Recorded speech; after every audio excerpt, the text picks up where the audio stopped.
న్యాయాధిపతుల గ్రంథంలో 7వ అధ్యాయము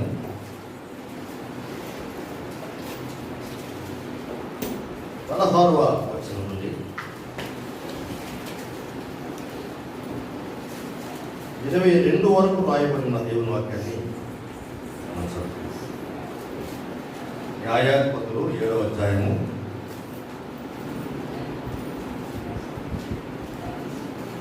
16వ వచనం నుంచి 22 వరకు రాయబడిన దేవుని వాక్యం.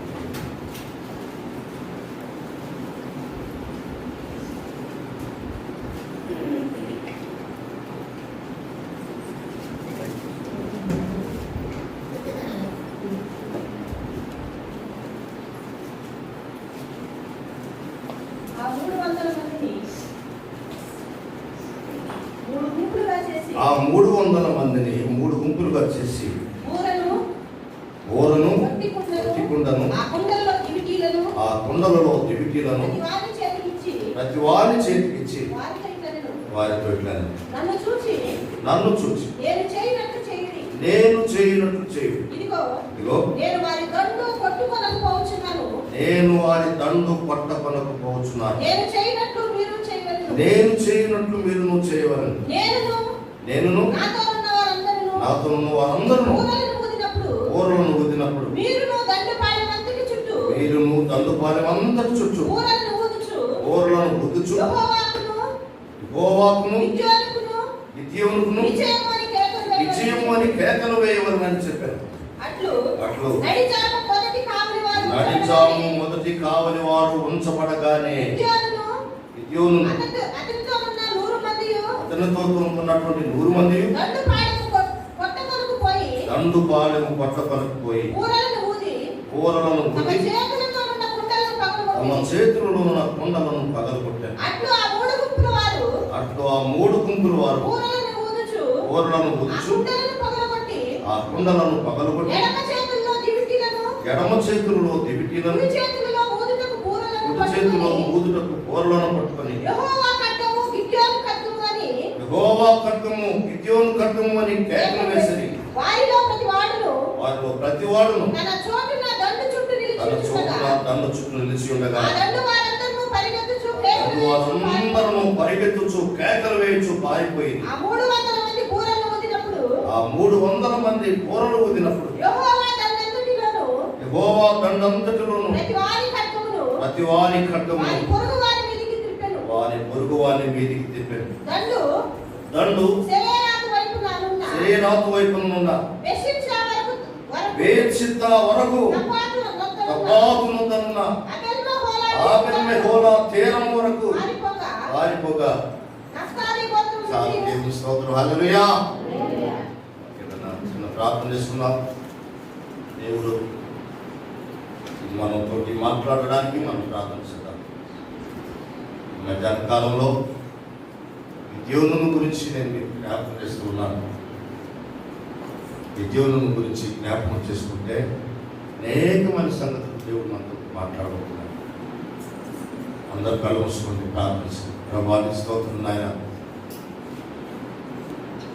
నాయన నీ స్తోత్రాలు. యోవాషు కుమారుడైన విద్యోను ప్రభాని స్తోత్రాలు నాయన. ఈరోజు నాకు ఆయనను మేము జ్ఞాపకం చేసుకుని నువ్వు ఆయన ఏర్పరచుకుని ఇశ్రాయేలును రక్షించాలి.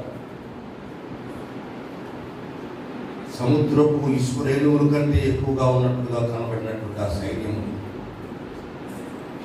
సర్వనాశనం చేసి ప్రభా ఇశ్రాయేలును రక్షించిన విధానాన్ని జ్ఞాపకం చేసుకోబోతున్నాం. ఆయన నీకే స్తుతి ఘనత మహిమ ప్రభావము చెల్లించుకో. మీరే నాతో మాట్లాడమని మమ్మల్ని బలపరచమని యేసు శక్తి కలిగిన నామములో స్తుతించి ప్రార్థించడానికి వేడుకుంటున్నాం తండ్రి. 2 చేతులు పైకెత్తి ప్రభువును కనపరుస్తాం. హల్లెలూయా హల్లెలూయా హల్లెలూయా హల్లెలూయా. మీకు అందరికీ చేరి వచ్చిన మీకు అందరికీ వందనాలు. దేవుని యొక్క శుభములు తెలియజేస్తుంది. దేవుడి ముందు దీవించుగా. ఆమేన్. ప్రియులారా, అది న్యాయాధిపతుల కాలము. అప్పుడు ఇంకా రాజులు ఏర్పాటు చేయబడలేదు ఇశ్రాయేలు. ఐగుప్తు దేశం నుండి కనాను దేశానికి వచ్చారు. వచ్చిన తర్వాత న్యాయాధిపతులే వాళ్ళని నడిపిస్తూ ఉన్నారు. ఇక ఆ న్యాయాధిపతుల కాలంలో జరిగినటువంటి కార్యక్రమం ఏంటంటే 7వ అధ్యాయం దగ్గరికి వచ్చేసరికి, లేదా 6వ అధ్యాయం దగ్గరలోనే అసలు 6 నుంచే ఉంది. అంతకుముందు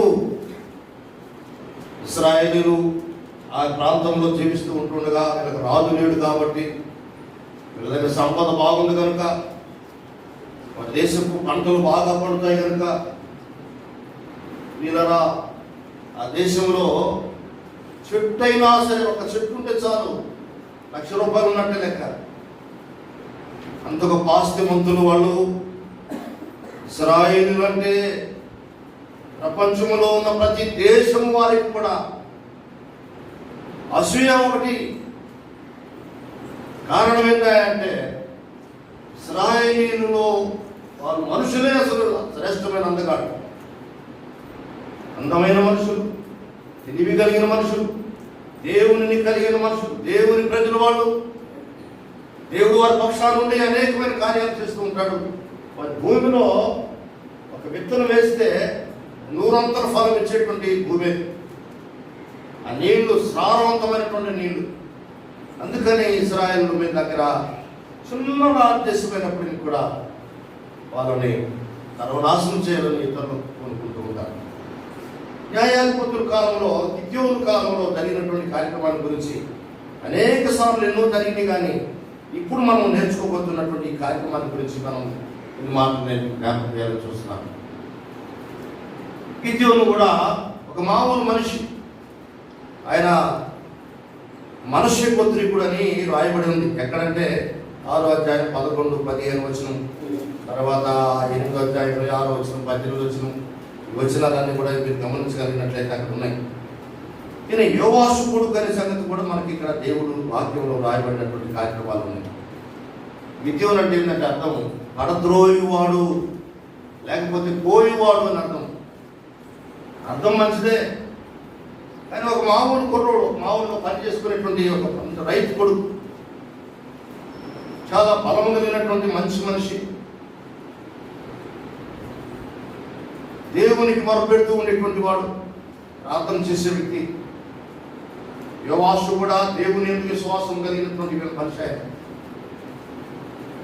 ఆ రోజుల్లో జరుగుతున్నటువంటి కార్యక్రమం ఏంటంటే గిద్యోను కాలంలో మిద్యానీయులు సారికి వచ్చి వాళ్ళని కొట్టడం, చేయడం, వాళ్ళ పంటలు పండితే పంటలన్నీ దోచుకుని వెళ్ళడం, ఆ పంటలన్నీ కూడా సర్వనాశనం చేయడం.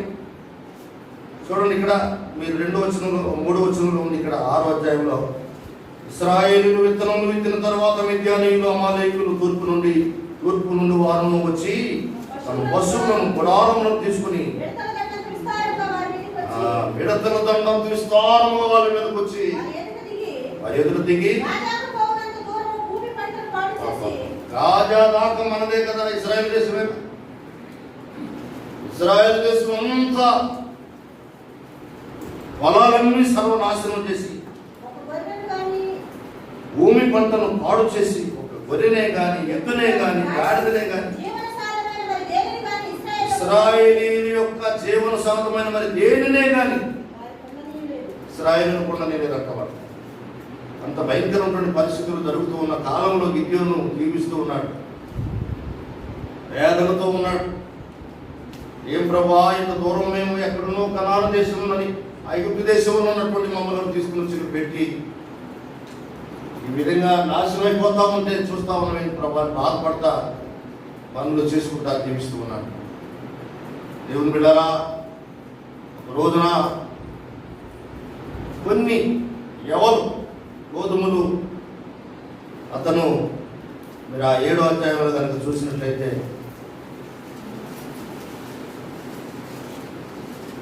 2వ వచనంలో అంటాడు,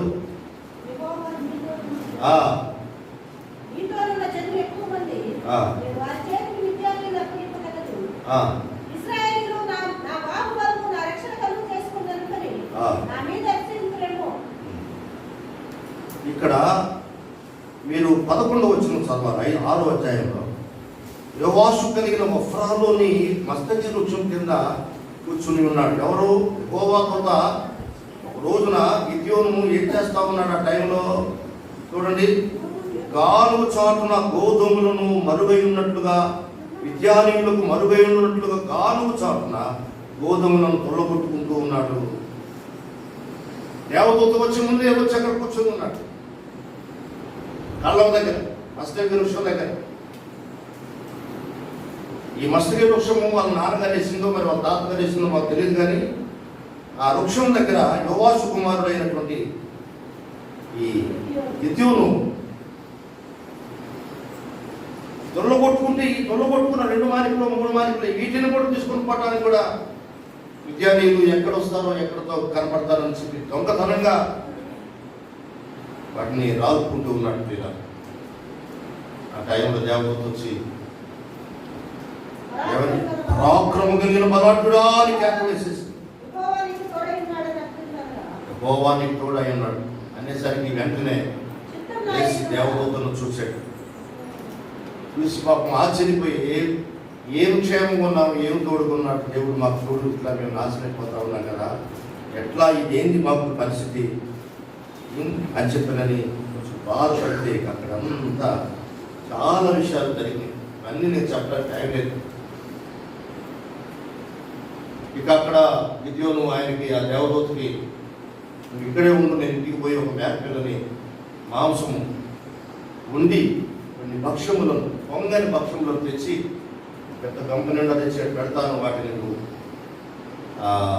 భుజించాలా అని చెప్పానంటే సరే పో ఇంటికి పోమని చెప్పినాను. నువ్వు వచ్చిందాక ఏంటే ఉండాలి, మళ్ళీ ఎందుకు వెళ్తావేమో, వెళ్ళొద్దు, నేను వచ్చేదాకా ఏంటే ఉండాలని పోయి పాపం అప్పటికప్పుడు ఒక మేకపిల్లని పోసి మాంసం అంతా తెచ్చి అక్కడ ఆ వండిన మాంసం ఉట్టి మాంసం ఒక గంపలో పెట్టాడు. ఆ పొంగని భక్ష్యములు అప్పములు ఒక గంపలో పెట్టాడు. ఆ మాంసం వండినటువంటి ఆ చారు ఉంటుంది కదా, చారు మాంసం వండితే గ్రేవ్ ఉంటుంది కదా, అదంతా ఒక కుండలో పోసాడు. ఉట్టి మాంసమే, పడగంటాడు ఏమో నాకు తెలియదు. ఆ 3 వస్తువులు అక్కడ పెట్టేశాడు మస్తకి వృక్షం కింద. నేను వాటిని తిన్నదాకా నేను పోవడానికి వీలేదంటే భూమిలో నుండియే అగ్ని లేచి వచ్చి, ఆకాశం నుండి కాదు, భూమిలో నుండి అగ్ని లేచి వచ్చి వాటిని తగ్గించి వేసేసి థ్యాంక్ యూ వెరీ మచ్. నువ్వు ధైర్యంగా ఉండు, విద్యానీయులను చిత్తుగా ఓడించాల్సిన బాధ్యతని మీరు పెడుతున్నారు, ఇశ్రాయేలును రక్షించాలని చెప్పినని గిద్యోనుకు చెప్పడం జరిగింది పిల్లలు. ఆ తర్వాత వాళ్ళు గిద్యోను లేచి అనేక మందిని ఓరబోది ఆ వంశస్థులు ఈ వంశస్థులు ఆ గోత్రంలో ఈ గోత్రంలో ఉంది, క్లియర్గా ఉంది. అక్కడ మీరు చూసినట్లయితే 33వ అధ్యాయం 33 నుంచి అంతా కూడా అదే 7వ అధ్యాయం దాకా లాస్ట్ కూడా ఒక 2 ఇశ్రాయేలులందరినీ గ్యాదర్ చేసి గిద్యోను ఒక 2 పరీక్షలు పెడతాడు, దేవునికి ప్రార్థన చేస్తాడు. ఈ కళ్ళం నిండా మేము గొర్రె బొచ్చు, అంటే వాళ్ళు గొర్రెలు బొచ్చు కట్ చేసేటువంటి గొర్రెలు బస్తాలు బొచ్చు ఎక్స్పోర్ట్ చేస్తూ ఉంటారు, ఉన్ని తయారు చేస్తారు, దుప్పట్లు వాళ్ళు తయారు చేస్తారు, గొర్రె బొచ్చు పరుస్తారు. ఇశ్రాయేలులందరూ చూసినట్లుగా ఈ కళ్ళం మీదనే మంచుపడాలి, పక్కన మంచుపడకూడదు. మాకు జయమును కలుగు చేసేటువంటి కార్యక్రమాల గురించి ఒక రుజువు కొరకు, ఈ మనుషులందరి కొరకు వీళ్ళని కొంచెం ధైర్యపరచడానికి నేను ఇలాగ అడుగుతున్నానంటే దేవుడు అలాగే చేశాడు. తర్వాత పొద్దున్నే లేచారు, అదంతా పిండి కుండలుగా పట్టారు, ఆ నీళ్ళు కుండలకు పట్టి పెట్టారు, ఆ నీటిని గొర్రెబొచ్చు పిండిని నీటిని కుండలకు పట్టి పెట్టారు. తర్వాత మళ్ళీ నీళ్ల పాత్ర నిండు వరకు ఆ గొర్రెబొచ్చు నుండి మంచు పిండిది. నేను చెప్పిన మాటకి ఇక్కడ బైబిల్లో నేను చెప్పేది అబద్ధాలు కాదు. మళ్ళీ ఇంకొక పరీక్ష పెడతా ప్రభా, నీ కోపం నా మీద మనకి ఇంకొకటే నేను దయచేసి అడుగుతాను చెప్పినాను ప్రజలాట దేవునికి అడిగి. ఇప్పుడు ఈ గొర్రెబొచ్చు మళ్ళీ పరుస్తాము కాలంలో. గొర్రెబొచ్చు మీద మాత్రం ఏమి పడదు, మంచు పక్కన పడాలి, చుట్టూ పడాలి మంచు. ఏంటి పరిస్థితి? ఈ ఒక్క కార్యక్రమం చేయి ప్రభా చెప్పిన అడిగితే ఇప్పుడు ఆ రాత్రి కూడా అదే కార్యక్రమం జరిగింది. రేపు పొడి పొడిగా ఉంది, చుట్టుపక్కల అంతా మంచు. లేచారు, వెంటనే వెళ్ళిపోయారు దేవుడిలా. చాలా విషయాలు రాత్రి మధ్యాహ్న కాలంలో నేను మీతో పంచుకోవాలని చూస్తూ ఉన్నాను పిల్లలు. ఇది ఒక క్రైస్తవుడుగా, లోకములో మనం క్రైస్తవుడు అయితే ఇతరుల దీని పట్ల, లోకం పట్ల ఎలా ప్రవర్తించాలో నేర్పించేటువంటి గొప్ప విషయాలు ఈరోజు నేను మీతో మాట్లాడతాను. లిమిటీల గురించి ఒకరోజు, కొండను గురించి ఒకరోజు, బోరణ గురించి ఒకరోజు, మిద్యానీయులు నిద్రపోతా ఉంటే ఆ మిద్యానీయుల్లో ఒకడికి కల వచ్చింది. మధ్యరాత్రి కంటే పట్టణంలో లేపి ఒకడు ఏమంటున్నాడంటే, ఎక్కడున్నారు ఈ మిద్యానీయులు? ఇప్పుడు మిద్యానీయులే కాదు, మిద్యానీయులు, అమాలేకీయులు, తూర్పువారు లెక్కకు మిడతల వలె ఆ మైదానంలో పరుండి ఉండేది. ఎక్కడ? ఒఫ్రా ప్రాంతంలో మనుష్య గోత్రం అంతా నిండిపోయి ఉన్నారు.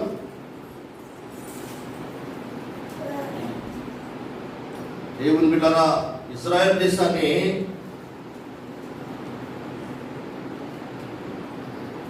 కాల్చివేసినా తిప్పిన పరిస్థితి. అట్లా అంతమంది వచ్చారన్నమాట. ఇశ్రాయేలుకి ఒక్కొక్కడికి 10 మంది లెక్కన వచ్చి ఉన్నారు. ఒక ఇశ్రాయేలుడు వాళ్ళు 10 మంది, అట్లా అంతమంది ఎక్కువ ఉన్నారు అన్నమాట. ఆలోచించండి దయచేసి. ఇటువంటి భయంకరమైనటువంటి ప్రజలు ఆయుధదారులై వచ్చారు. వాళ్ళ యొక్క ఒంటెలు వాళ్ళు వేసుకుని వచ్చిన ఒంటెలు ఎట్లా ఉన్నాయంటే, మీరు ఎక్కడ చదువుతారన్నమాట, 7వ అధ్యాయం 13, 12 వచ్చిన చదువుతున్నారు. మిద్యానీయులు, అమాలేకీయులు, తూర్పువారును లెక్కకు మిడతల వలె వాళ్ళు అరణ్యంలో మైదానంలో పడుకుని ఉన్నారట. వాళ్ళు ఒంటెలు ఎట్లున్నాయి, ఇసుకలాగానే, కలరే ఇసుక.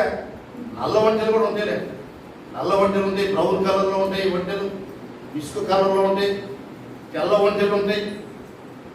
ఏ కలర్లో ఉన్నా సరే మొత్తం మీద వాళ్ళ ఒంటెలు ఎట్లా ఉన్నాయంట, సముద్రం దగ్గర ఇసుక రేణువుల వల్ల అన్ని అంతా విస్తారంగా ఉన్నాయంట. బండ్లు కట్టుకుని వచ్చారు ఇశ్రాయేలీయులు, బాగా బట్టలు పట్టి ఉంటాయి, మొత్తం దోచుకొని పోదామని చెప్పినని వచ్చారేమో ఇన్ని రకాల ప్రజలు. దేవుని బిడ్డలారా, ఎందుకింత ద్వేషం చుట్టూ ప్రజలకు? ఇప్పటికే వాళ్ళు పేద స్థితిలో ఉన్నారు, ఇప్పటికే వాళ్ళు కూటికి లేని స్థితిలో ఉన్నారు. సరైన గొర్రెలు లేవు వాళ్ళకి. గొర్రెలు వాళ్ళు ఇద్దరు విజయాన్ని అప్పుడప్పుడు వచ్చేది దోచుకొని పోతా ఉన్నారు, పంటలన్నీ అసలు ఉన్నారు. బాగులు ఇందాక మనం చదువుకున్నాం కదా, ఎంత భయంకరమైనటువంటి కీడు చేస్తూ ఉన్నారంటే వాళ్ళు చెప్పనరివి కాదు. ప్రియమైన దేవుడు, 6వ అధ్యాయం చూస్తే ఇందాక మనం చదువుకున్నాం కదా, అక్కడ ఇది సంగతి.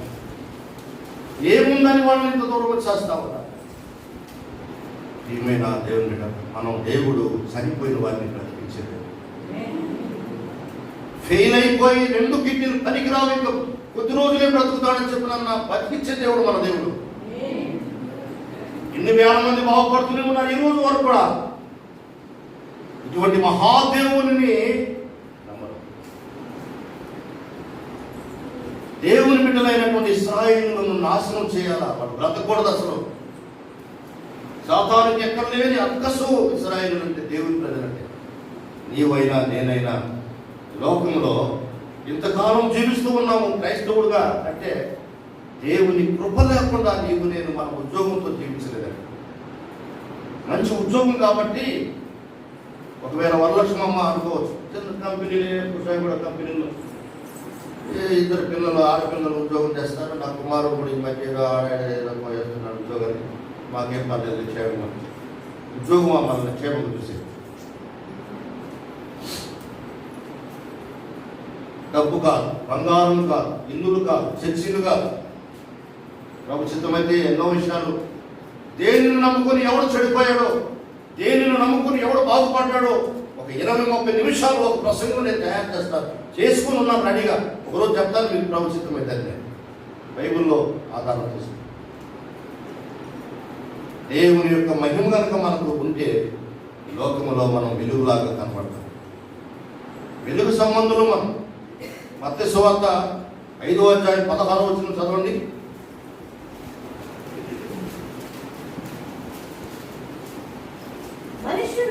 మనుషులు మీ సత్క్రియలను చూచి పరలోకమందున మీ తండ్రిని మహిమపరచునట్లు వారి ఎదుట మీ వెలుగు ప్రకాశించాలి అని మాట్లాడుతున్నాడు యేసు ప్రభువు గారు. మనుషులు మన సత్క్రియలను చూడాలి. మనుషులు మీ సత్క్రియలు చూసినట్లుగా మీ వెలుగు లోకములో అనేకులకి ప్రకాశిస్తూ ఉండాలని మాట్లాడుతున్నాడు. గిద్యోను ప్రకాశించాడు. గిద్యోను యొక్క సైన్యం ప్రకాశించింది. గిద్యోను కొన్ని లక్షలు, దాదాపు ఎన్నో వేల మందిని పిలిస్తే అందరూ మేము వస్తాం అని అన్నారు. వాస్తవానికి వీళ్ళందరూ కలిసి కూడా వాళ్ళలో సగం మంది లాగా సగం మంది కూడా లేదు. వచ్చిన వాళ్ళు దాదాపు 80,000 మంది పైన ఉన్నారు. వీళ్ళేమో 32,000 మంది. సగం మంది కూడా లేదు. సగం మంది లేదు. చూడండి ఎంతమందో నేను ఒకసారి జ్ఞాపకం చేస్తాను. 7వ అధ్యాయం 3వ వచనం చదువు. కాబట్టి నీవు ఎవడు భయపడి వనకుచూ ఉన్నాడో, ఈ గిలాదు కొండ దగ్గరికి వచ్చారు మీరు, బాగానే ఉంది. ఈ కొండ నుంచి మీ ఇంటికి వెళ్ళిపోవచ్చు భయపడి వాళ్ళంతా యుద్ధానికి. వాళ్ళు మిడతల వలె ఉన్నారు. అక్కడ కొన్ని లక్షల మందిలా కనపడుతున్నారు. ఒక ఊరోడు కాదు వచ్చినోడు. విద్యానీయులు, అమాలేకీయులు, తూర్పు వారు. వాళ్ళని చూసి మీరు భయపడితే, ఒకవేళ భయపడిన వాళ్ళకి ఇంటికి వెళ్ళిపోవచ్చు. మొత్తం వెళ్ళిపోయిన పర్లేదు, ఒక్కడే పోయి యుద్ధం చేసుకుని రాగలుగుతా.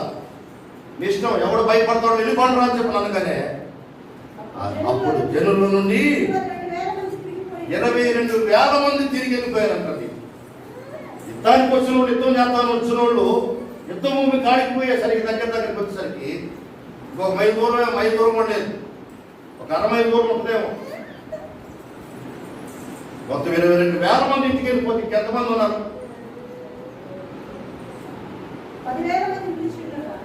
10,000 మంది మాత్రమే నిలిచిపోయి ఉన్నారు అక్కడ. సరే, దేవుడు మళ్ళీ మాట్లాడుతున్నాడు. అబ్బాయి గిద్యోను, నీ దగ్గర 10,000 మంది ఉన్నారు. ఈ 10,000 మంది 80,000 మందిని జయించగలరు, కానీ 10,000 మందిని పోతారు, మొత్తాన్ని సర్వనాశనం చేశారని ఈ ప్రజల్లో ఎవరు కూడా కర్మం హంభావం రాకూడదేమో. వీళ్ళందరినీ నీళ్ళ దగ్గరికి నడిపించు, పొలాల దగ్గరికి నీళ్లు తాగమని చెప్పేసి. సరే ప్రభా, అందరూ నీళ్లు తాగుతా ఉన్నారు, మొత్తం నీళ్లు తాగారు. అప్పుడు మళ్ళీ గిద్యోనుతో దేవుడు మాట్లాడుతున్నాడు. ఎవడెవడో మోకాళ్ళ మీద ఉండి చేతులతో నీళ్లు అందుకున్నారు, ఎవడెవడో మోకాళ్ళ మీద ఉండి నోటితోటి తాగారో నీళ్లు. వాగుల్లో సెలవు పక్కన, వాగు పక్కనే ఆ ఇసుకలో కొద్దిగా కొంత తీసి తొలుపుకుంటా చుట్టూ ఇట్లా ఇట్లా మొత్తం ఇట్లా ఆ నీళ్ళని బాగా కొట్టేసేసి మళ్ళీ ఆ ఊరి నీళ్ళు వెంటనే కొంచెం మట్టి మళ్ళీ కొట్టేసేస్తే అప్పుడు శ్రేష్టమైనటువంటి తీయని చల్లని నీళ్ళు వస్తా ఉంది ఇసుకలో కూడా. మేము మోకరించి నోటితో తాగేవాళ్ళం ఆ రోజుల్లో. పెద్దోళ్ళందరూ కలిసి సంగతి.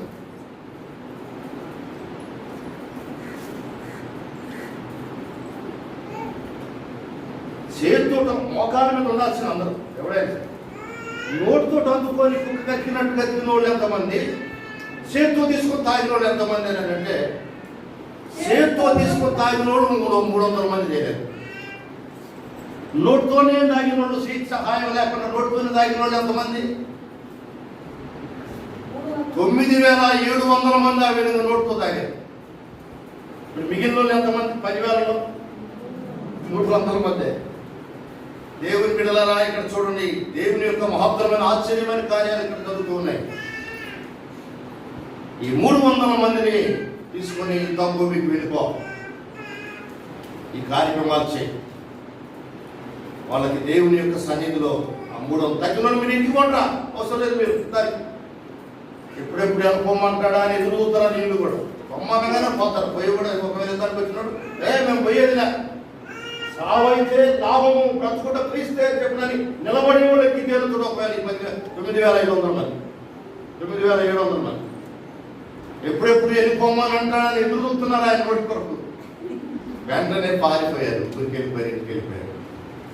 కేవలం ఈ 300 మందిని దేవుని బిడ్డల ఇక్కడి నుంచి చెప్తున్న వాక్యము ఈరోజు ఒక ప్రత్యేకమైన విషయం మీకు నేను చెప్పాలని చూస్తున్నాను. అందుకే ఇంత దూరం ఈ చరిత్ర అసలు చరిత్ర తెలియకుండా మీకు ఏం చెప్తాం వాక్యం అని ఇంత చరిత్ర చెప్పాల్సి వచ్చింది.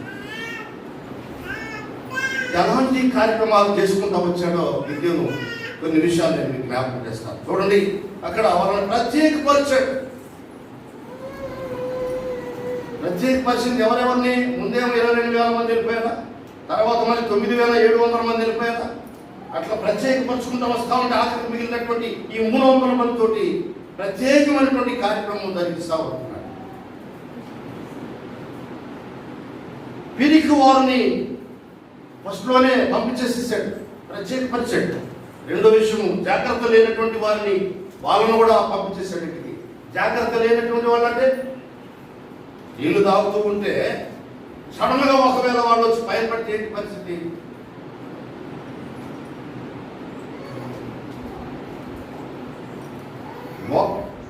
పూర్తిగా 2 చేతులు కూడా నీళ్ళలో నీళ్ళు పెట్టేసేసి నోటుతో తాగుతూ ఉంటే ఆ టైం మీద రాలేసేసి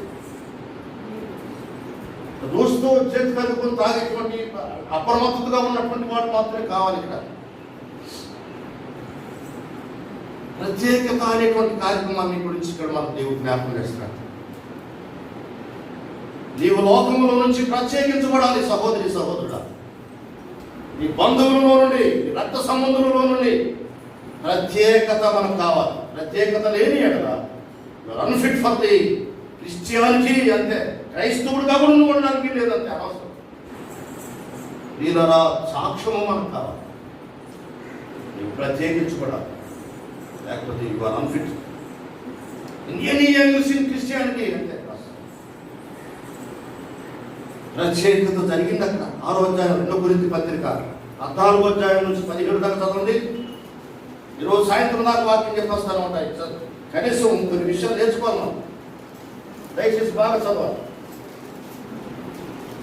2వ కొరింథీ పత్రిక 6వ అధ్యాయము. ఎంతసేపు చెప్పినాను, చాలా విషయాలు ఉన్నాయి. ఇంకా దాదాపు 10 రెఫరెన్స్లు చదవాలి. మీరు అవిశ్వాసులతో జోడుగా ఉండవద్దు. నీతికి దుర్నీతితో ఏం సంబంధం? వెలుగుతోటి చీకటికి ఏం సంబంధం? క్రీస్తులకు పెరియాలంటే సైతానుడు, క్రీస్తేమో దేవుడు. క్రీస్తు దేవుడికి ఎక్కడ సంబంధం? అవిశ్వాసతోటి విశ్వాసం పాలెక్కడదే? దేవుని ఆలయానికి విగ్రహాలకు పాలెక్కడదయ్యా? బుద్ధి ఎక్కడదే? మనము జీవము కలిగిన దేవుని ఆలయమై ఉన్నాం. అసలు ఆలయమేమనమాట. ఆలయము మీదే అనెను ఎల్లకాలము మ్రోగెదము, సాగిలా పడి మ్రోగెదము. సత్యముతో ఆత్మాలు మన ప్రభు యేసుని సాగిలా పడి మ్రోగెదము. చూసారా? ఆలయమే మనం. నీవు దేవుని ఆలయమై ఉన్నావు. క్రైస్తవుడు ఈజ్ ఈక్వల్ జీసస్. మందిరం, దేవుని మందిరం, చర్చి. చర్చి అంటే సంఘం అని వచ్చింది కనుక తెలుగులో. చర్చి బిల్డింగే నువ్వు. నేను దేవుని ఆత్మ ఉంటాడు. దేవుని మందిరంలో దేవుడు లేకపోతే ఎట్లా? ఎక్కడ 2-3 నన్ను ఆరాధించడానికి చేరతారో దేవుడు ఆయన ఇచ్చిన వాగ్దానాన్ని మనం నిజం చేసే దేవుడు అని సంగతి నేను జ్ఞాపకం. ఏ విధముగా ప్రత్యేకపరచాడు దిగ్గోని ఇక్కడ. అబ్బాయి పిరికివాడుగా భయం, ఎవరికైనా భయం వస్తుందా? ఉపయోగ భయం ఉందా? చలో ఎందుకు పనికిరావు. ఎన్నికల గారు నీకు భయం ఉందా? చలో. అట్లా కాదులే, పెద్ద ఒకటి ఈనేటట్టుంది. ఈ తెల్లని తెల్లంతా కనుక ఇల్లు కనిపెట్టుకుని కూర్చోవాలా? అందుకని నాకు అది ఎక్కడ పిల్లలు ఆడపిల్లలు పని కుసింది ఎట్టేస్తున్నాయో దానికోసమే లేదు. దీనికి అంతకటి అట్లా వెళ్ళిపో, పనికిరావు. ఏమా పుష్పమ్మ, నీ సంగతి ఏంటి? నేను కూడా మా ముస్లిం పాప దానికి చూసేది లేదు. ఛాయ్ పొద్దున్న ఛాయ్ అంటున్నా మంచాలు పడుకొని, దానికి మనం ఛాయ్ ఇచ్చో దిక్కులేదా? పని పని దాకా పో వెళ్ళిపో అసలే పుష్పమ్మ నువ్వు నా పెట్టవు ఈ 30 నా గిద్యోనికి ఏ విధంగా 300 మంది ఉన్నా 300 పైన సైన్యం. హల్లెలూయా హల్లెలూయా.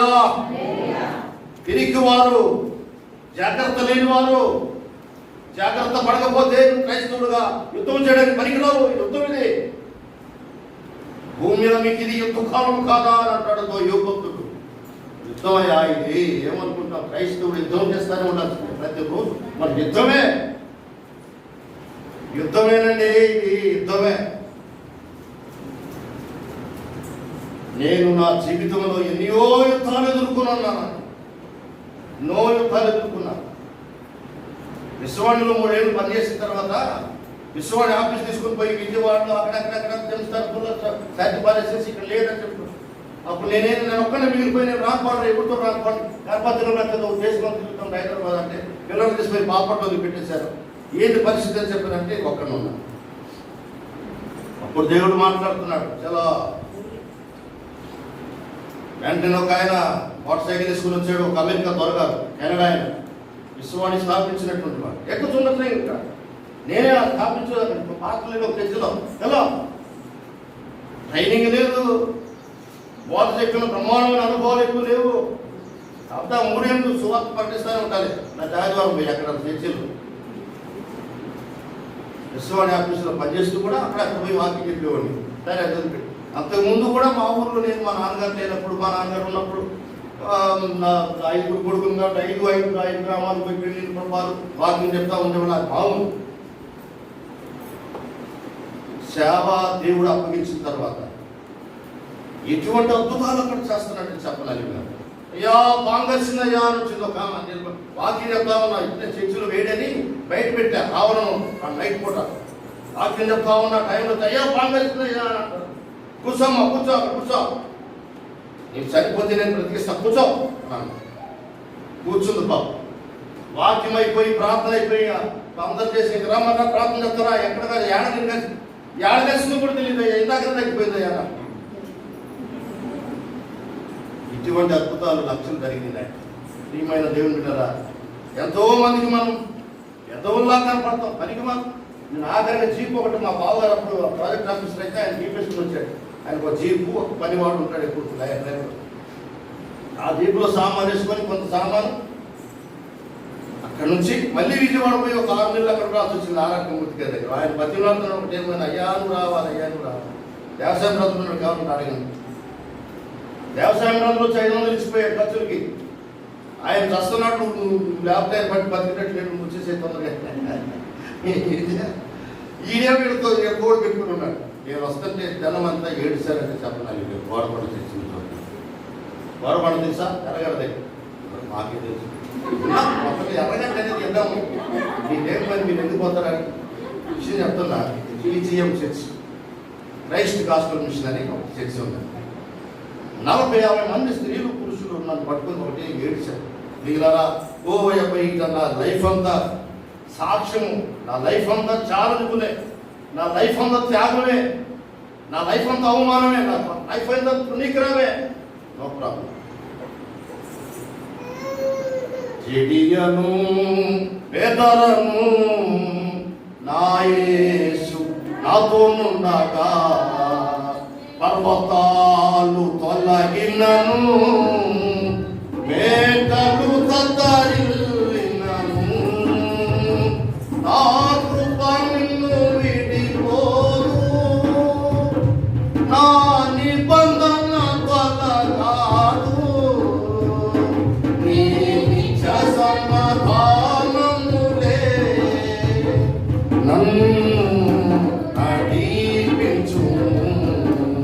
కాబట్టి తెలియను బెదరను నా యేసు నాతోనుండగా. క్రైస్తవుడికి కావాల్సినటువంటి మొట్టమొదటిది ఏంటంటే ప్రత్యేకత. రెండవది సిద్ధపడుట. ఈ 7వ అధ్యాయం 16 వచనం చూడండి. అక్కడ 7వ అధ్యాయం 16 న్యాయప్రతులు మాత్రం వదిలిపెట్టబాకండి, దాన్ని అట్లే ఉంచండి. ఈ 300 మందిని 3 గుంపులుగా ఎడగొట్టాడు. ఒక్కొక్కడికి ఒక కొండ, ఒక్కొక్క బోర, ఒక్కొక్క దివిటి చేతికిచ్చి, ఒరే అబ్బాయి జాగ్రత్తగా నేను చెప్పే మాట ఏనరా, చెప్పమ్మా, నన్ను చూస్తూ ఉండండి. పౌలు భక్తుడు కూడా అదే మాట్లాడినాడు కదా, మీరు నన్ను పోలి నేను క్రీస్తుని పోలి నడుచుకుంటున్నట్లుగా మీరు నన్ను పోలి నడుచుకున్నది. దేవుని సేవకుడేంది, వాడు మాట ఏంది, వాడి క్రియలేంది, వాడి భోజనం ఏంది, వాడి ఆశలు ఏంది, వాడి ప్రయాణం ఏంది, వాడి తలంపులు ఏంది, వాడి ప్రవర్తన ఏంది, వాడి పిల్లలు ఏంది, ఇవన్నీ లేకుండా నువ్వేమి సేవకుడు, ఏమి కథలు, ఏమి సేవయానం చేసిన కథ. దేవుని సేవకుడు కంటే సిద్ధపాటు అనేటువంటిది కావాలి. వాక్యం చెప్పాలంటే సిద్ధపాటు. చిన్న ప్రభుత్వమైన అరగంటలు మోకరించాలి, దాని వేస్ట్. వేరే ఇంట్లో శ్రేష్టమైన భోజనం పెట్టుద్దని ఆడకపోతే ఆ ప్రార్థన ఏదో ఆడికి ఎవరు రాలేదు, ఇద్దరు ముగ్గురే కదా వచ్చేది, ఏమందరూ సిద్ధపడేది అని పోయాను అనుకోండి. దేవుడి దగ్గర నాకు సమాధానం చెప్పాలి. సిద్ధపాటు అనేటువంటిది క్రైస్తవుడికి కూడా చాలా అవసరం, సేవకుడికే కాదు. సిద్ధపడి ఉండాలి. వాడు దేనికి సిద్ధపడి ఉండాలి? వాడి చేతిలో ఏమేమి ఉండాలా? 3 వస్తువులు ఉండాలి క్రైస్తవుడికి. ఎందుకంటే వాడు చేయబోయే యుద్ధమే లోకంలో. నువ్వు క్రైస్తవుడుగా ఉండాలంటే యుద్ధం చేయాలి కాబట్టి ఈ చేతిలో ఈ 3 ఉండాలి. ఏమేమిటి?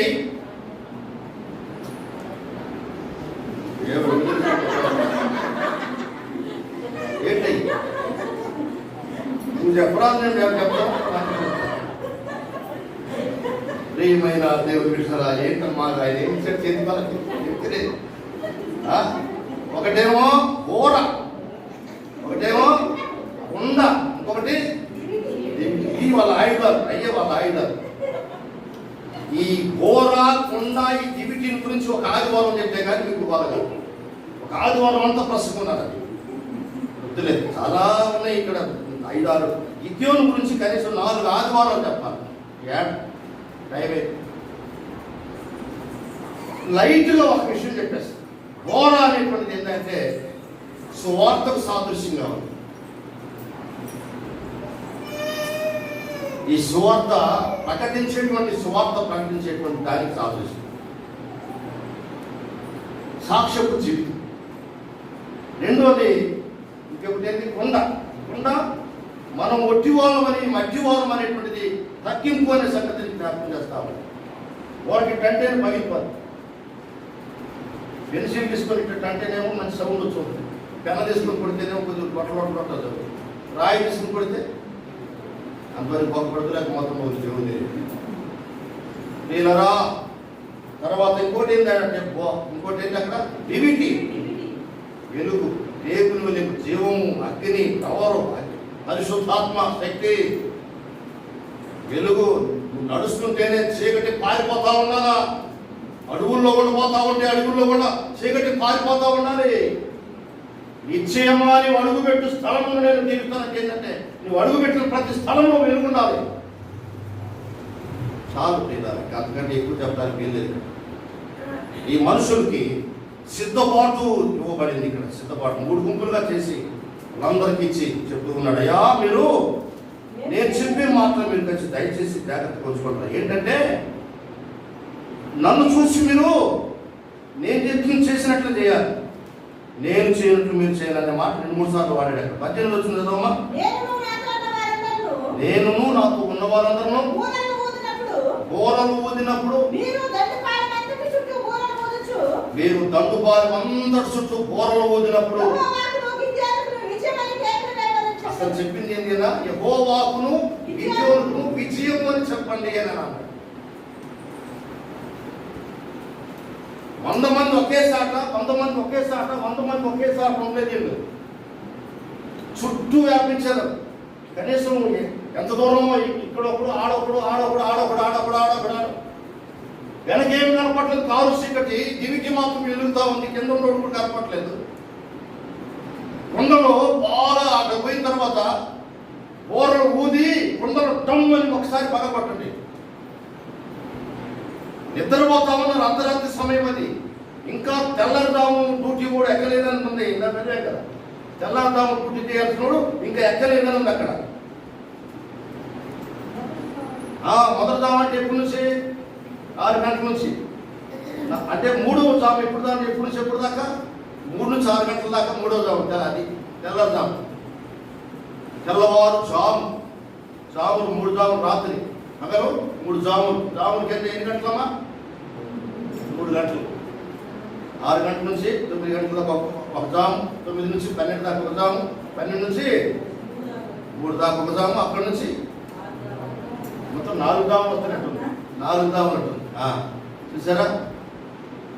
ఈ జాములు లెక్క సంగతి తర్వాత సంగతి. కానీ దేవుని బిడ్డరా, వాళ్ళు మొత్తం ఆడొకడు చుట్టూ ఉండాలా అని అంటారు. చుట్టూ ఉన్నారు. ఏమి చెప్తే చేశారు వాళ్ళు. సిద్ధపాటు అంటే అట్లా ఉంటుంది అనమాట. మీరు 7వ అధ్యాయం 17-18 వచనాల్లో ఇప్పుడు మనం చదువుకున్నాం. ఏమంటాడు? యెహోవాకును గిద్యోనుకును విజయం కలుగును గాక అని చెప్పమని చెప్తే అదే విధంగా వాళ్ళు చెప్పాలా? చెప్పారా వాళ్ళు? అట్లా చెప్పారా? అయితే ఇప్పుడు చూద్దా ఉన్నాడు. 20వ వచనం చదవండి. అట్లు వారు ఆ 3 గుంపులు వారు ఓరలు ఊదుచు ఆ కుండలను పగలగొట్టి ఎడమ చేతిలోనేమో దిగిటి పైకెత్తారు, కుడి చేతితో బోర పట్టుకొని హల్లెలూయా హల్లెలూయా గిద్యోను ఖడ్గము యెహోవా ఖడ్గము అని కేకలు వేస్తా ఉన్నారు. నేను చెప్పింది ఏమని? యెహోవాకు గిద్యోనుకు విజయం కలుగును కేకలేదని చెప్తే ఈయన చేసిన పని ఏంటి ఇక్కడ? యెహోవా ఈ మాట ఎక్కుతుందంటే ఆవేశంలో ఏదో అన్నారు. లైఫ్ దేవుడు చెప్పించాడు, గిద్యోను కూడా చెప్పించాడు, దేవుని కార్యం జరిగించాడు. అది చాలా సంగతి. ఒక్క చిన్న ఆవేశంలో ఒకసారి అట్లా కొంచెం పొరపడ్డారు. ఏం పర్లేదు, ఏమీ గిద్యోనుని దేవుడు గిద్యోని ఏమన్నా కేవలం దేవుడా? దేవుడు అని చెప్పి వాళ్ళు అనలేదు కదా. కానీ దేవుడు అక్కడ గిద్యోను ఖడ్గం అంటే గిద్యోను కొరకు ఖడ్గము. గిద్యోను కొరకు వచ్చిన ఖడ్గము ఎవరి దగ్గర నుంచి ఎవరికి వెళ్ళిపోయింది? ఎప్పుడైతే అర్ధరాత్రి వేళ ఈ 2:30 గంటలు 3 గంటల టైంలో వీళ్ళు కేకలు వేసి బోరలు ఊది అవన్నీ దివిటీలు పైకెత్తారో చుట్టూ ఉన్నారు. ఎక్కడ చూసినా కానీ 300 మంది, ఒక్కొక్కటి దగ్గర 20 మీటర్లు 30 మీటర్ల గ్యాప్ ఉంది. అయినా కానీ నిద్ర నుంచి తొళ్ళు వేసి మరికి ఈ కేకలు, ఈ లైట్లు, ఈ డామ్ అని సౌండ్ ఏర్పడేసరికి ఒకరిని పరిగెత్తడం మొదలుపెట్టారు. లేచి పరిగెత్తడం మొదలుపెట్టారు.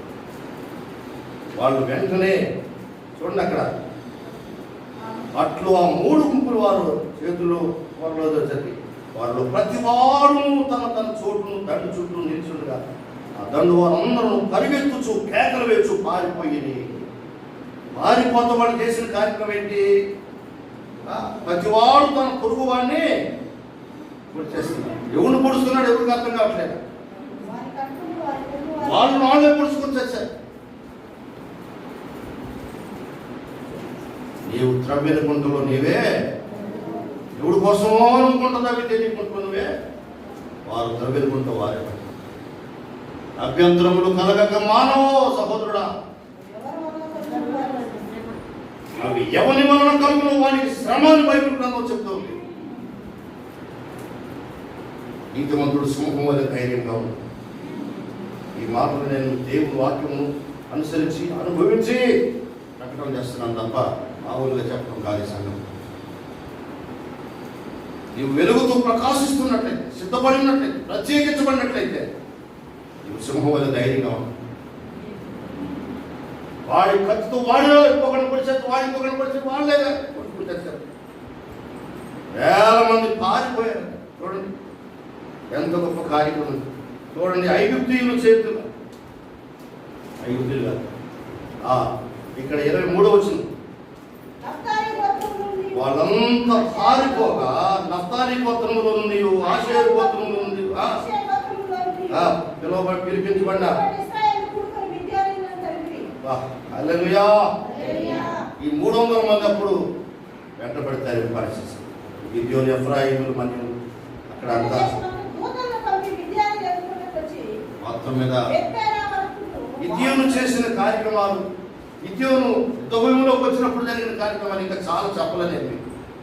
ప్రభుత్వం అయితే మరి ఒకసారి చెప్తాను.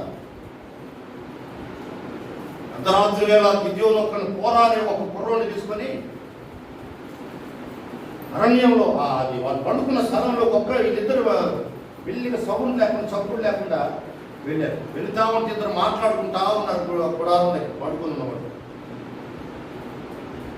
వాళ్ళ మాటల సంగతి ఇవన్నీ నేను ఇప్పుడు మీకు చెప్పలేదు, టైం లేదు. ప్రియులారా, దేవుని వాక్యంలో నుండి కొన్ని మాటలు నేను మీకు జ్ఞాపకం చేయాలని చూస్తున్నాను. మూడోది ఏంటంటే సహకారం.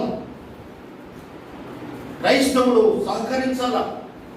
దేవుని సేవకుడితో సహకరించాలి, సంఘముతో సహకరించాలి, ఒక సహోదరుడితో ఇంకో సహోదరుడు సహకరించాలి. మ్యారేజ్లో కూడా చెప్తా ఉంటాం, ఇది ఒక సహకారం, ఇది ఒక బంధం, ఇది ఒక సంబంధము, ఇది ఒక స్నేహము, ఇది ఒక సమర్పణ అని చెప్తా ఉంటాం. పెళ్ళిళ్ళు మేము చాలా విషయాలు, అన్ని పెళ్ళిళ్ళ ప్రసంగం పెళ్ళే ఇది.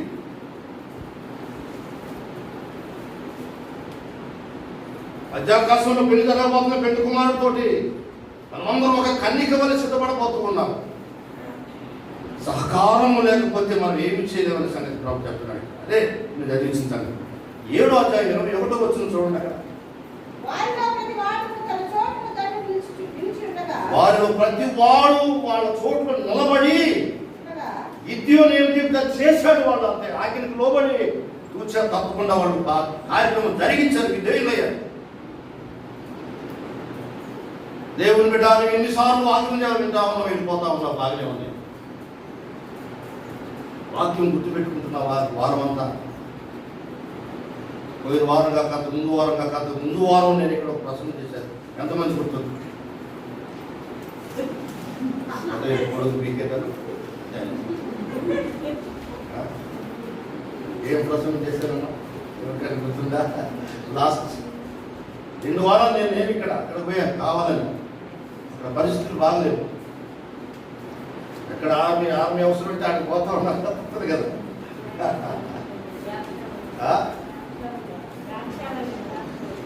ద్రాక్ష అంతకుముందు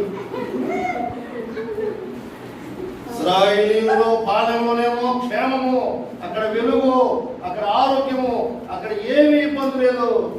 ఏడేమో ఆ ప్రసంగం చేస్తాను ఒకసారి అమ్మని. హల్లెలూయా.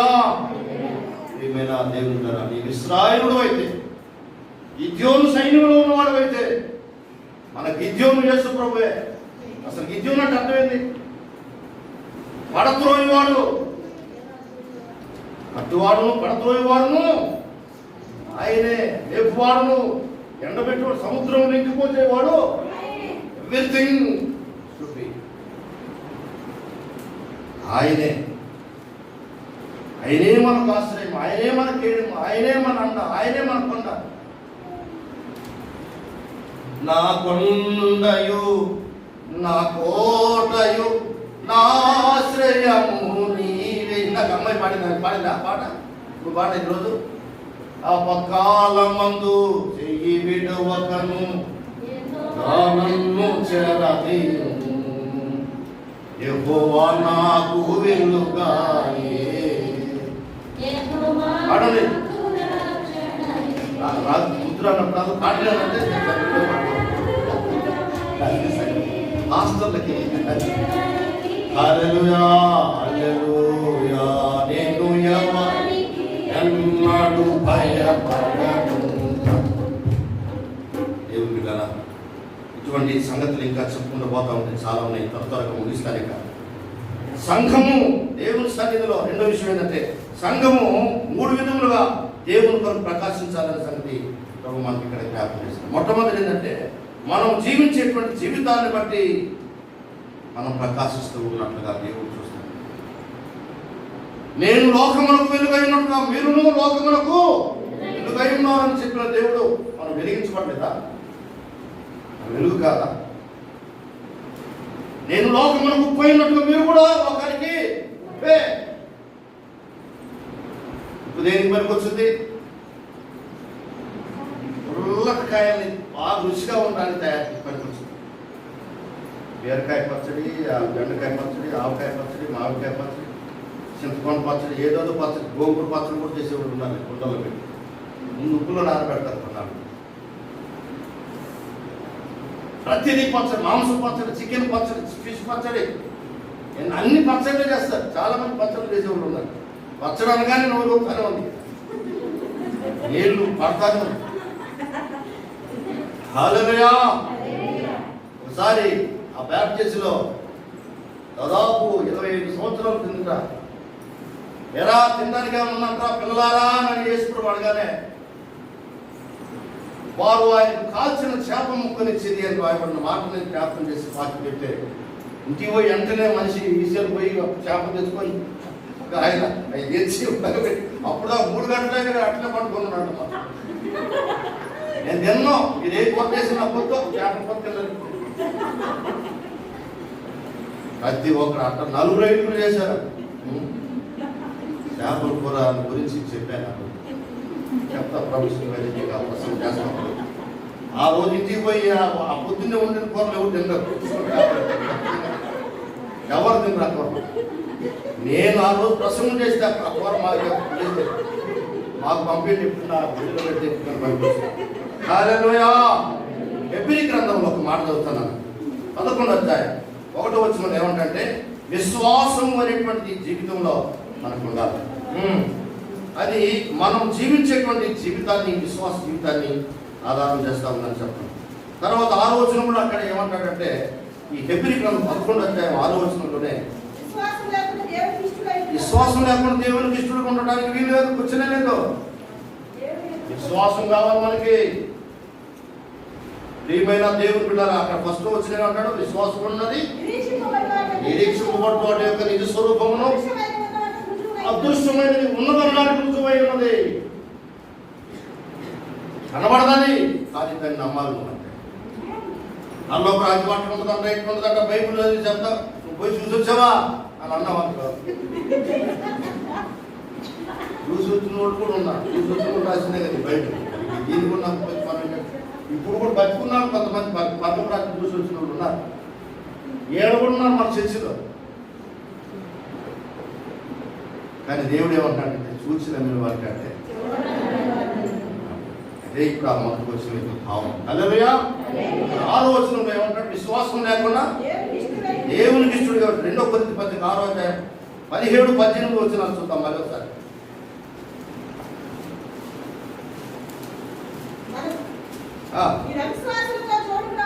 అవిశ్వాసులతో జోడుగా ఉండబాకు. నీతికి దుర్నీతితో ఏమి సంబంధం?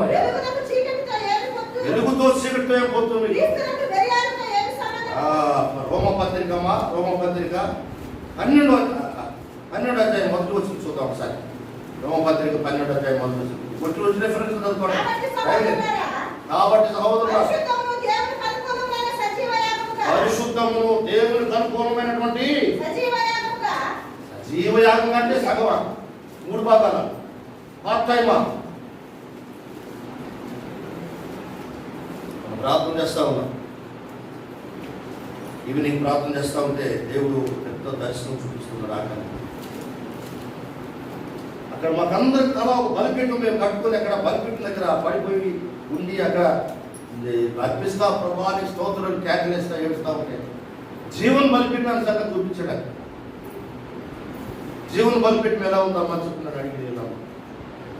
జీవన బలిపీఠం ఏంటంటే జీవనంలో శరీరంలో ఉన్న రక్తమంతా బలిపీఠం పోసి ఆ శరీరాన్ని అక్కడ పడవేసి ఆయన కొరకు ఆయన ఇచ్చేదాని కొరకు ఎదురు చూస్తా ఉన్నట్లుగా చూపించాడు.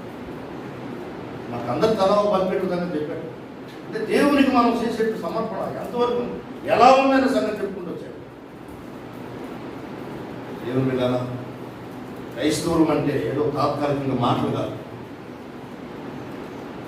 ఇదేదో ఒక ఆషామాషి జీవితం కాదు. ఇది లక్షల మంది క్రైస్తవులు దేవుని రాజ్యంలో చేరలేరు. నాగార్జున కాలంలో దగ్గర 3,000 మంది క్రైస్తవులు ఉన్నారు. చక్రపురంలో నాగార్జున కాలంలో 3,000 మంది క్రైస్తవుల్లో కనీసము 10 మంది ఉన్నా వెళ్తారో లేదో చెప్పనాలి కానీ పరిస్థితుల్లో ఉందని మనం ప్రార్థన చేస్తా ఉంటే దేవుడు సేవకులు చెప్తాము.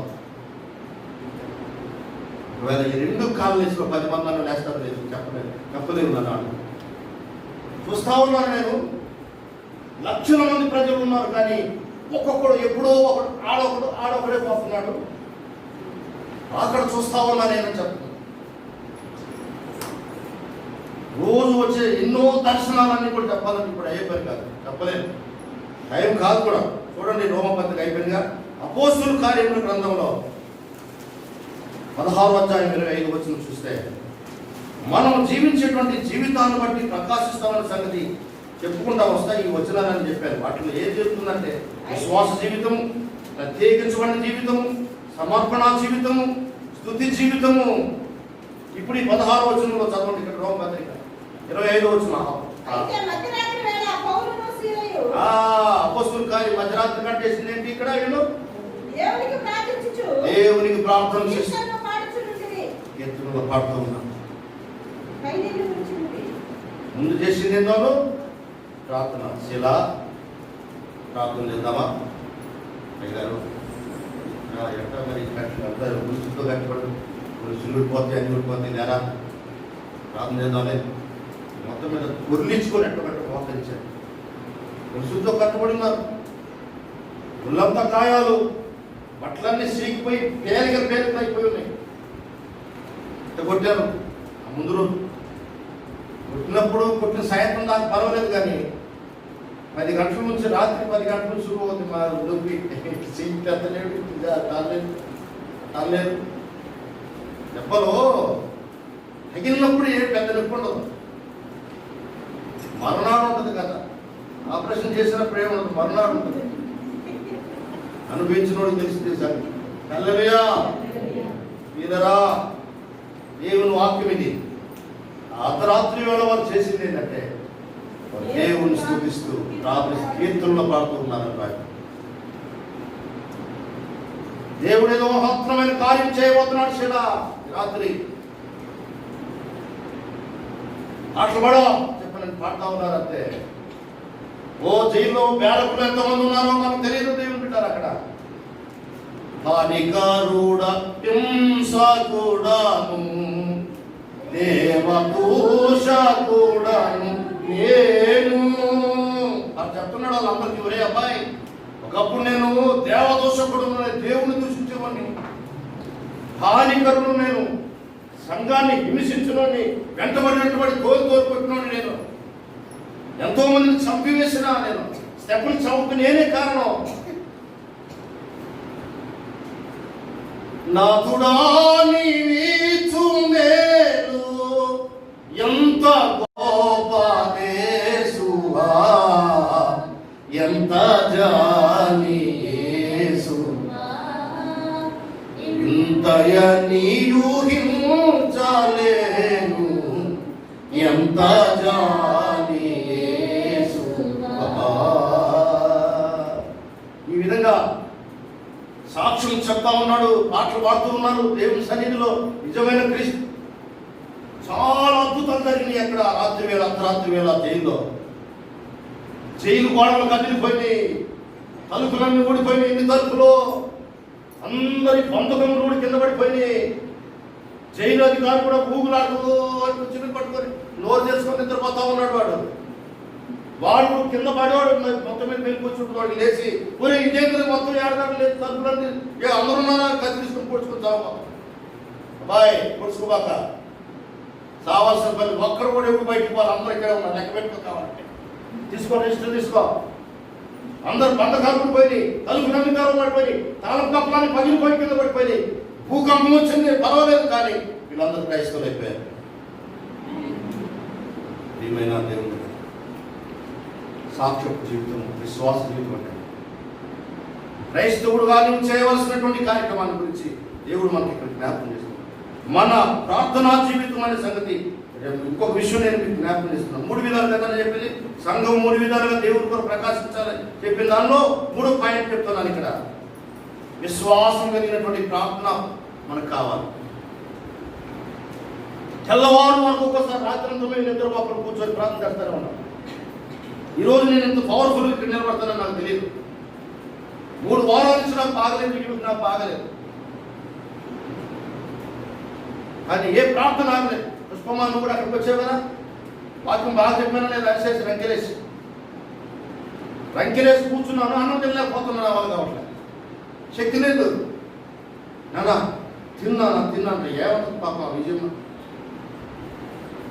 మొత్తం మీద అక్కడ తిన్నాను.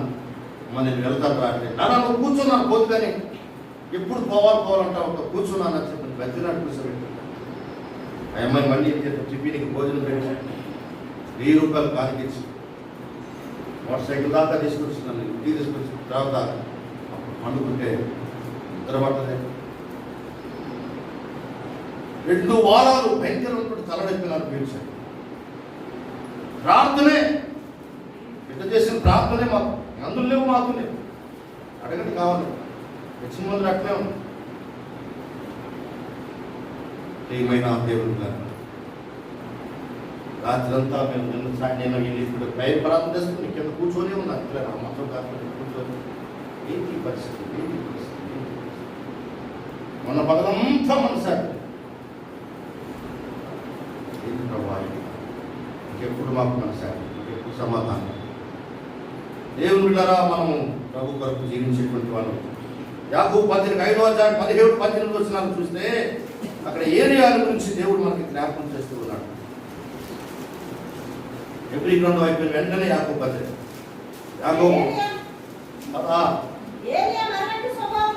ఏలియా మనవంటి స్వభావం కలిగిన మనుషుడే. ఆయన దిష్మేయుడే, పరలోకంలో చూడపట్టోడే కాదు, ఆయన మనుషుడే. ఆయన వర్షం కురవకూడదు ప్రభావ, 3 సంవత్సరాలు దాకా వర్షం కురవకూడదు ప్రభావ అని ప్రార్థన చేసేసరికి ఆ దేశం అంతా వర్షం కానీ మంచు కానీ కురవగా, మంచు కూడా పడలేదంట 3 సంవత్సరాలు. అతడు మరలా ఆసక్తిగా ప్రార్థన చేయగా ఆకాశం వర్షం ఇచ్చను, భూమి తన ఫలం ఇచ్చను. మన ప్రార్థన విశ్వాసం కలిగినటువంటి లేని ఎడల దురుద్దేశంతో మనం ప్రార్థన చేసినట్లయితే ముందు దేనిని అడగాలో అడగలేకపోతే దేవుడు దాన్ని ఎవడు మనకి. యాకోబు పత్రికలోనే ఒక మాట చదువుతారు, 4వ అధ్యాయం చూడండి, అక్కడ 2వ వచనం చూడండి. మీరు ఆశిస్తున్నారు, ప్రార్థన చేస్తున్నారు కానీ మీకు దొరకట్లే. కారణం నరహత్య చేస్తున్నారు, మత్సరపడుతున్నారు, సంపాదించబడుతున్నారు. కారణం మాట్లాడుతున్నారు, యుద్ధం చేస్తున్నారు. దేవుని అడగనందు వల్ల మీకు మీరు అడిగినను మీ భోగేచ్ఛల నిమిత్తమై అడుగుతున్నారు. ఉద్దేశంతో అడిగినట్లేస్తాడా ఏంటనుకుంటున్నారు? గుండెలు బాదుకొని కేకలు వేసి సొంకరి ఏమని ప్రార్థన చేస్తున్నాడు? ఆకాశం చేతులు ఎత్తడానికి, కన్నులు ఎత్తి చూడటానికి కూడా నేను యోగుడిని కాదు ప్రభా, నేను పాపిని ప్రభా, నేను నీచుడు ప్రభా, దుష్టుడు ప్రభా, మందిరంలో అడుగు పెట్టడానికి నేను యోగుడిని కాదు ప్రభా. వీడేమో పరిచయం లోపల పోయి దశంభాగం ఇస్తున్నా, ప్రమాణం ఇస్తున్నా, అందులో మాత్రం ఏ లోపం లేదు. సంవత్సరానికి ఒకసారి ఆయన కొరిని తెస్తామంటే కొరిని బ్రహ్మాండ శ్రేష్టమైన భక్తులు లేని కొరిని తీసుకొచ్చిన నేను గ్యాస్ పెట్టించాను. నా కుటుంబం తరఫున బాగా అయిపోయింది. ఇంకేం కావాలి నీకు? నన్ను దీవించి 3 ఎకరాల పొలం అవుతుంది, పక్కన దాన్ని కానుకున్న దాన్ని జరుపుకోవాలి అని వీడు ప్రార్థన చేస్తుంది. వారిద్దరు దేవుని మందిరంలోకి వెళ్ళింది. పరిచయం ఇటు ప్రార్థన చేస్తుంటే వాడేమో బయట ఆ ప్రార్థన చేస్తుంటే ఎవరు ప్రార్థన అంగీకరించాడు దేవుడు? ఇక్కడ సుంకరి ప్రార్థన. సుంకరి అంటే సుంకం వసూలు చేసి పాపం చిత్రీకరించబడి జోలుబడి యూదుల నుంచి ఎత్తివేసి బయట నెలకొని రాబోతున్నాను. పాపి రోమా ప్రభుత్వం వైపు ఉద్యోగం చేస్తున్నాను. యూజలస్లో పాపాపులను అది తోలు వేసిన తర్వాత పశ్చాత్తాపడి వచ్చి దేవుని మందిరంలో ప్రార్థన చేస్తారు.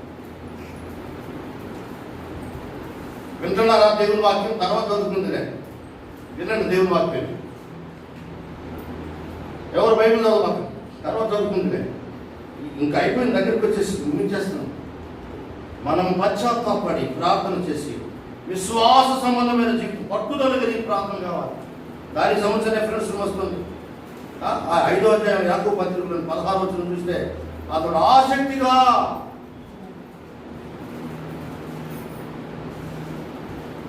మనమిచ్చే సాక్ష్యాన్ని బట్టి బాధ్యతతో కూడినటువంటి ప్రార్థన చేయాలి. పౌలు భక్తులు 10వ అధ్యాయంలో రోమా పత్రికలో మొదటికి వచ్చిన ఏమిటంటే నేను బాధ్యత కలిగి ప్రార్థన చేస్తా ఉన్నాను. మరి ప్రభా అది కావాలి ప్రభా, కార్యక్రమం జరగాలి ప్రభా.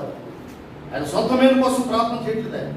చదవండి రోమపత్రిక 10:1 సహోదరులారా, ఇశ్రాయేలీయులు రక్షణ పొందాలని నా హృదయాభిలాష అది.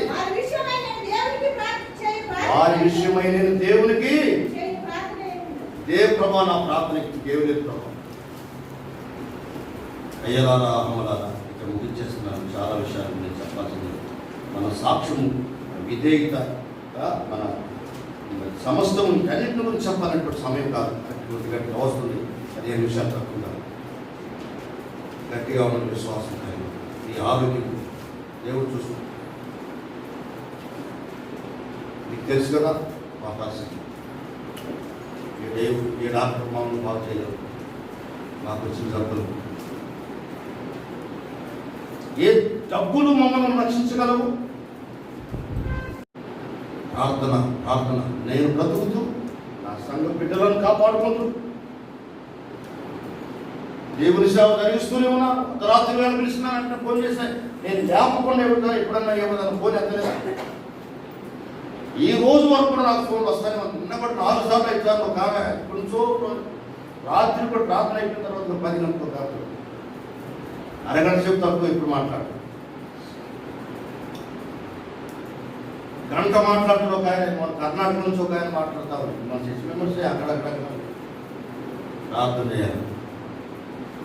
మనం సిద్ధపడాలి, ప్రత్యేకించబడాలి, విశ్వాసం కావాలి, ప్రకాశించాలి. యుద్ధం అని చెప్పిన గుర్తుపెట్టుకోవాలి. మనం దేవుని కొరకు మనం నిలబడలేకపోతే క్రైస్తవుడు కావడం అవసరం. సమయం ఆసన్నమైంది. ప్రభు అక్కడ సమయం ఆసన్నమైంది. ప్రార్థన చేద్దాం. అందరూ మోకరించండి దయచేసి. కానుకలు ఇచ్చిన ఏమయ్యా కానుకలు ఏం లేదండి, దశమాలకు వేయచ్చు కదా, ఎందుకు ఇవ్వటం లేదు అని ఎప్పుడన్నా ఎవరు నేను అడగలేదు.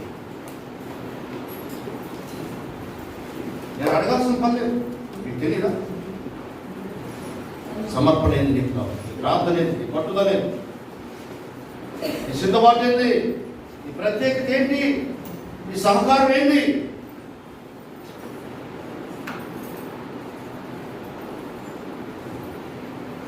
ఇంటికి తెచ్చి బిడ్డలు ప్రార్థన తెచ్చుకొని కాలు తెచ్చి విరివిగా ఇచ్చిపోయారు. చర్చికి వస్తే దయ్యాలు పడతాయి, చర్చికి వస్తే జబ్బులు పడతాయి, చర్చికి వస్తే వైరస్ వచ్చి చస్తామని చెప్తాను. పిల్లలు కూడా ఇంట్లో రోజు కొంతమంది రాదా. కారణం ఏంటంటే భయపడిపోయి చర్చికి మానుకున్నారండి. చాలా మంది రాలేదు. నీ విశ్వాసం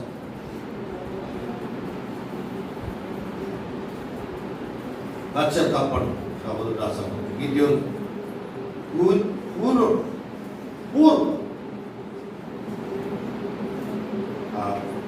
గాలి పక్కన లోపల అడుగున ఎక్కడో దాక్కుని గోధుమలు ఉంటే ఆ చెత్త తొలగొట్టుకుంటా ఉంటాయి. వాటి కోసం కూడా పాల్పడే చూడు విద్యానికి ఉన్నారు. ఇక్కడ దేవదూత వచ్చి ముందే కూర్చొని గిద్యోను, why should you operate unnecessary in this world people?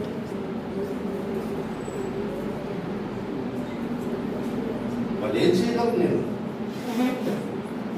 వాళ్ళందరినీ సర్వనాశనం చేస్తావు.